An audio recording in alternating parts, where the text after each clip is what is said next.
Welcome to Best Friends Forever. I'm Rhadia Hersey. In the last episode with Pat, we talked about his 30-plus years of memories with his best friend, Snapper. But 4 years ago, everything changed. In October of 2021, Richard Snapper Washington, a New Orleans entrepreneur and the owner of Wing Taxi, was tragically murdered. His death sent shockwaves through the New Orleans community. For those who grew up with him and shared decades of friendship, the loss was sudden, violent, and impossible to make sense of. So, Patrick, I know that this has to be difficult. It's been 4 years. Tell me about what happened that day with the Snapper. Well, I received a phone call from his cousin, wee hours of the morning, Corey. And Corey called me, and I knew no call comes that early without, some news that you don't want to hear. Just didn't know and just didn't expect it to be him. And he said at that time, all we heard was Snapper had been shot. We didn't know fully what the details were. And it was hard. It just rocked my world. And things haven't been the same. Life changed on that phone call. And he had just opened the Wing Taxi. Yes. So it happened October 10th, 2021. And he had just opened up. He had just celebrated his grand opening. He had a soft open grand opening. He was living his best life. Everything that he had sought out to do, that was one of the things that he had purposed to do. He wanted to open in what we, in Louisiana, consider the Mecca. If you can cook, you want to get to the French Quarter. You want to get to New Orleans, because if there are cooks and they're competing, if that's food to be tasted, New Orleans is where you want to be. And he had set his sights on it, and he achieved everything that he had wanted to do. He got down there, he opened up his Wing Taxi, and we were just celebrating his accomplishment up until. Mm-hmm. So it was tough. And the circumstances behind it, was it a robbery or people aren't exactly sure? So, what we got was Snapper had left the restaurant. He had left the restaurant. He was on his way home, and the homes in New Orleans, they have the little bitty yards in the back. He rode his bike to work. He got home. Two assailants were in the backyard waiting on him, and when he opened up his gate, they took his life. They shot him in the head. We don't know if it was a true robbery. We don't know what he had. We don't know anything. But they took his life right there in the backyard. And one of his neighbors was able to get to him. And that was the one thing, when we found out, because the police didn't do any real work that I would say at the time. And I made a couple phone calls. Lawrence, my good friend Lawrence McNeil, and we had made a couple phone calls to try to find out who was down there. And we had a good friend, Flint Mitchell, who was down there as well. And we just got the calls rolling. We got a news crew on site. That news crew, when they came out, the neighbors were basically like, look, nobody asked us anything. Turns out when the shooter came out of the back, they thought it was Snapper. They had heard the gunshot. One neighbor saw him and said, hey, are you okay? And the guy walked off and he said, yeah, I'm all right. And they realized, but the other neighbor realized at the time that it wasn't him. So when she ran to the back, she found him, and he was suffering from a gunshot wound to the head, and that was my thing. Knowing that he didn't die alone, she didn't know him. Coming from this medical side of the house, you have all these blood-borne pathogens, and nobody wants to touch blood. But she wrapped him up. She grabbed his head, tried to hold his wound, and just to know that he didn't die alone. And she tried to comfort him during that time.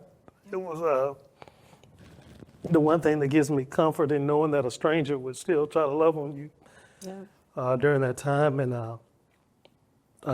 they took him and tried to save him, but unfortunately, it didn't pan out the way we would have wanted it to, and we miss him.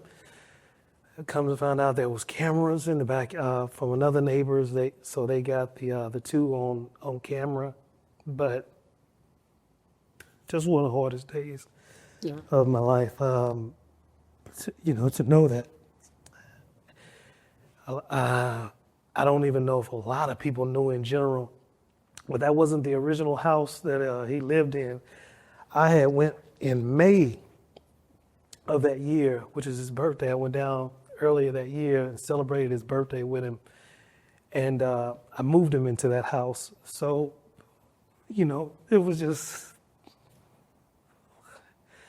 kind of wish that, you think about. You could do things differently. If I could do things differently, like say, don't even come here. But, but the cowards are just who they were, and they were going to do what they wanted to do, I guess, regardless. So, so. And then just, I guess, years ago, he had, when you pursued ministry, he had said, hey, you're going to do my funeral. Yeah. And it ended up happening, obviously, a lot sooner than you wanted to. Yeah. Talk to me about the sermon that you had to give at Snapper's funeral.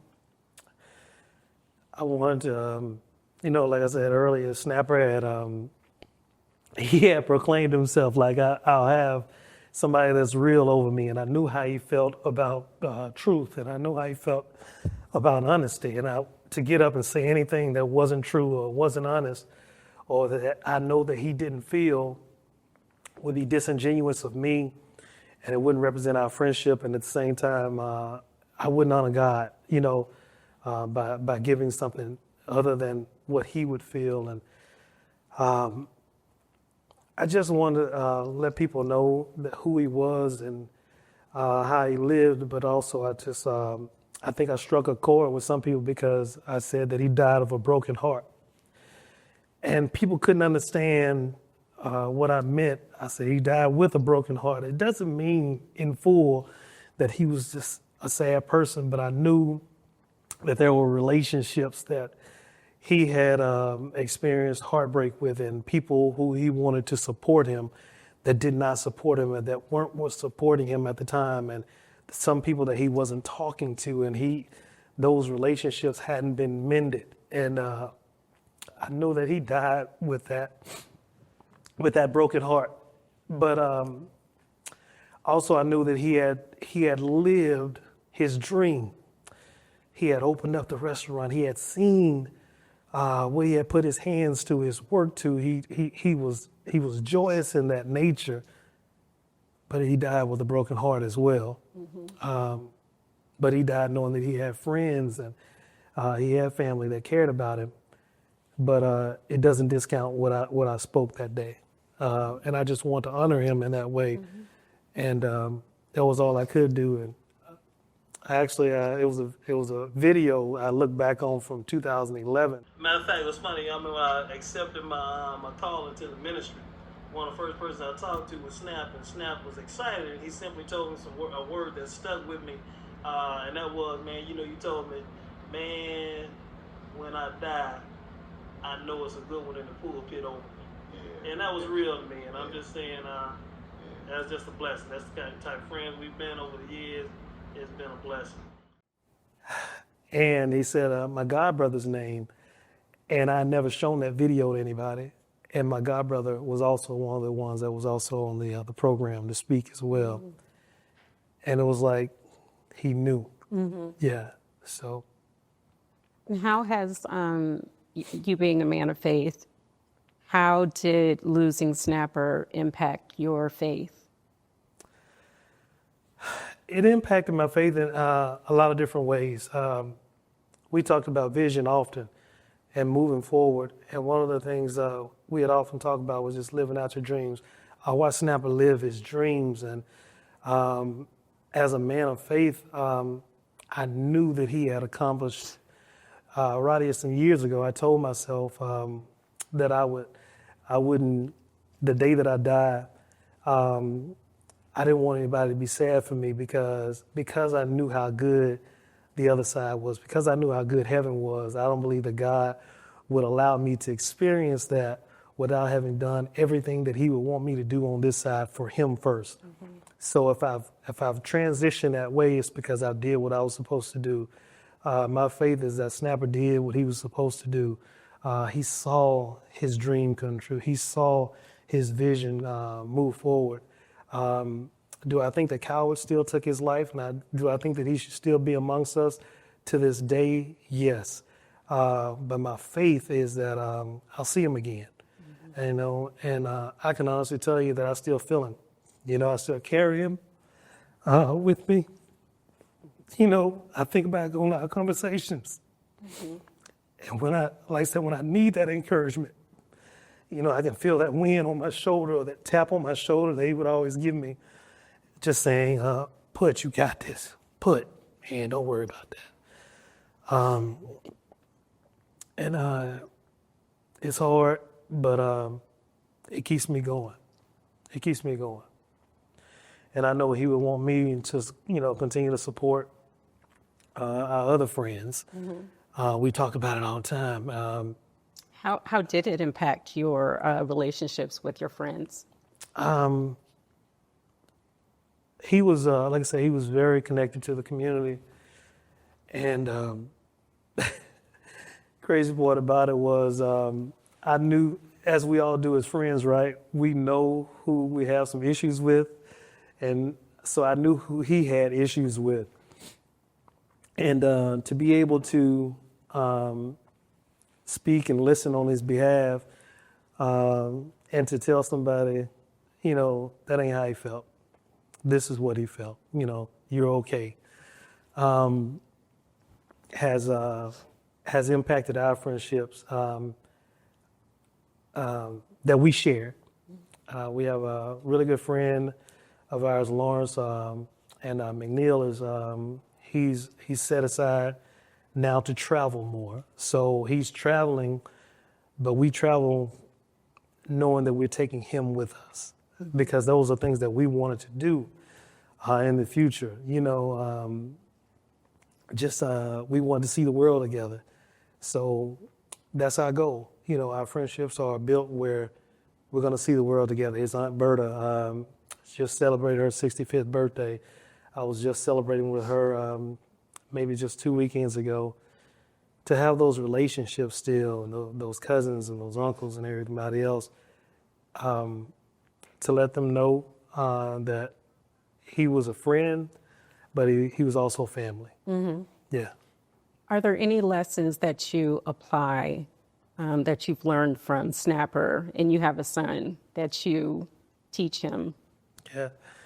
One of the biggest things with Snapper was he wanted to not only do the business for him, but he had also wanted to do it for our kids. So one of the things he would always tell me was, "Man, I'm gonna get P one of these restaurants, and he's gonna have this, and he's not gonna have to worry about this. This will be an income for him." He really wanted to take care of not only my family and his family and just people around. So for me, knowing that he's no longer with us here physically, it has made me have to work harder to make sure that I'm doing what I'm supposed to do, that Snapper would have wanted me to do for him, because what Snapper wanted for him was big things, right? He wanted great things for him. Mm-hmm. So how could I as a father want any less? So the same lessons that he wanted to teach my son, I have to say, this is what Uncle Snapper would have wanted for you. This is what Snapper would have created for you. So I'm pushed, and again, with that tap on my shoulder all the time to say, hey, you got to do more for him. So, because that's what he wanted. That's what he cared about. He really cared about our legacies. And how are you honoring his memory and legacy? I try to honor Snapper's legacy every day. So just being a man of faith, because that's what he wanted. He never connected to a church, but he always saw me as his guy. So I have to know more. I have to study more. I have to read more. I have to reach out to our brothers more, talk to our brothers more. I was just sharing with a good friend of ours as I raised my nephew. Help him see things differently. I catch myself and I'm using some of these phrases that Snapper does, just making sure his legacy never dies. Trying to reconnect with even simple things as in New Orleans Police Department to open up his case. I reached out. It's now a cold case. So just reaching out to them to say, hey, what are we doing? What do you need help from us to make sure that he does not pass? And just working some other things. We would always say we look at young men, like I said, we'd talk about the dress and things like that.